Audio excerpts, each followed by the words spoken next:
ฝ่าสถานีได้สามัคคีห่วงแหงเหตุเวียกงาน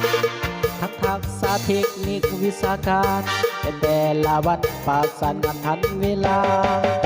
น้อยใหญ่ได้หับการมอบหมายแห่งงานทุกฝ่ายปฏิบัติอย่างตั้งนานทุ่มเทเหงื่อแห้งและปัญญาอดทนผ่านพาเหตุหน้าที่ยากเอาหันถึงมีอุปสรรคยิ่งใหญ่ความเสี่ยงเท่าใดก็บ่ได้ไว้วันสามัคคีสุดสู้ไปด้วยกันมีความบากบั่นผ่านทุกปัญหาพนักงานเห็นเดียงดีใจสู้นำใส่ความรู้วิชาที่เรียนมาประสิทธิภาพเวียกงานที่ก้าวหน้าคุ้มครองไฟฟ้าให้ยืนยงตลอดไป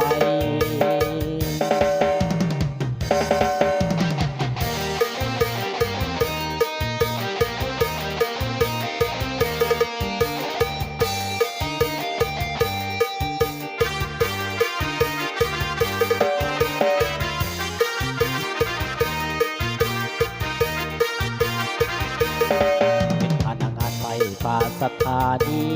ได้สามัคคีห่วงแหงเหตุเวียกงาน